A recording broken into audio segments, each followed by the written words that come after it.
وہ ادب ہم بلا بیٹھے ہیں۔ دیکھیں حضور علیہ السلام کے غلام حضور علیہ السلام کا ادب کرنے کی وجہ سے ساری نعمتوں پر حاوی ہو گئے۔ ہر نعمت ان غلاموں کے ہاتھوں میں آ گئی، ہر چیز رب نے ان غلاموں کے ہاتھوں میں دے دی۔ اور حضور علیہ السلام کے غلام بن کے حضرت عقبہ بن نافع افریقہ کے جنگلوں میں جب صحابہ پھنس گئے نا، وہاں پر پانی بھی نہیں تھا ان کے پاس۔ افریقہ کے جنگل اور جناب کھلا ماحول، کوئی پانی پینے کے لیے قریب ملا نہیں۔ حضرت عقبہ بن نافع کہنے لگے پریشان نہ ہو، میں پانی کا بندوبست کرتا ہوں۔ صحابہ حضرت عقبہ بن نافع کا انتظار کرنے لگے۔ آپ نے نماز کی نیت کی، 2 رکعت نفل ادا کیے، پھر دعا کے لیے ہاتھ اٹھائے۔ صحابہ فرماتے ہیں ابھی دعا مکمل نہیں ہوئی، حضرت عقبہ بن نافع کا گھوڑا بنا ہوا تھا، گھوڑے نے زمین پر اپنے کھر مارے، سم مارے، فرمایا اس زمین سے رب نے پانی کا چشمہ جاری کر دیا۔ فرمایا حضور کا غلام، حضور کا غلام وہ مقام پانے والا جس کو نسبت رسول اللہ سے مل جائے، وہ دعا کرے اس غلام کے گھوڑے کے سموں سے رب پانی کے چشمے جاری کر دیتا ہے، تو حضور عطا نہیں فرمائے گا۔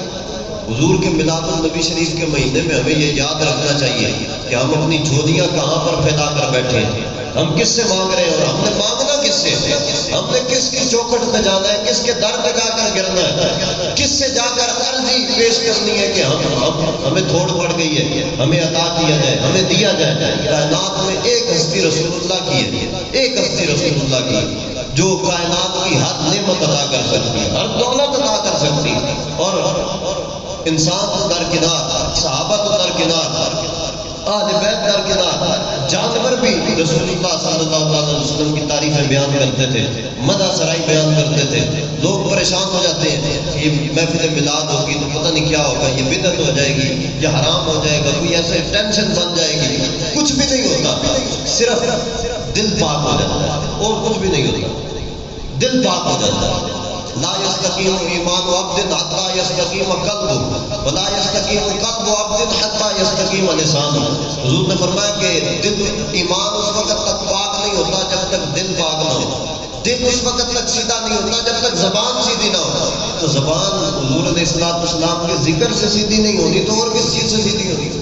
حضور کا ذکر ہی ہے جو زبان سے سیدھا کرے گا، زبان سیدھی ہوگی تو دل سیدھا ہوگا، دل سیدھا ہوگا تو ایمان بھی سیدھا ہوگا۔ تو ایمان کو اگر سیدھا کرنا ہے تو حضور کا نام تو لینا پڑے گا، حضور کی بات تو کرنی پڑے گی۔ وہ ایک دیہاتی تھا، وہ ایک گو ماری، اس نے گو پکڑ کر حضور علیہ السلام کی خدمت میں لے آیا۔ وہ دیہاتی کہنے لگا واللہ والعزیٰ ما آمنت بک حتی آمنت بک ھذا الدب، کہنے لگا کہ میں آپ پر ایمان نہیں لاؤں گا جب تک یہ گو آپ کا کلمہ نہ پڑھے۔ تو وہ صحابہ دیکھ رہے تھے، پاس بیٹھے ہوئے تھے۔ صحابہ کہتے ہیں جب حضور علیہ السلام کے پاس اس نے آ کر سوال پیش کیا نا، کہنے لگا کہ یہ گو آپ کا کلمہ پڑھے تو میں اس کا جواب دوں گا۔ صحابہ کہتے ہیں پھر اس نے ایسی فصاحت کے ساتھ کلام کیا، ایسی جناب خوبصورتی سے بولی نہ گو۔ حضور نے فرمایا یاد رکھو من انا، اے گو بتا میں کون ہوں؟ وہ کہنے لگی لبیک یا رسول اللہ و سعدیک، یا رسول اللہ میں حاضر ہوں، میں حاضر ہوں، یا رسول اللہ آپ تمام جہانوں کے لیے رحمت بن کر تشریف لائے، نبی بن کر آئے، میں حاضر، حکم فرمائے۔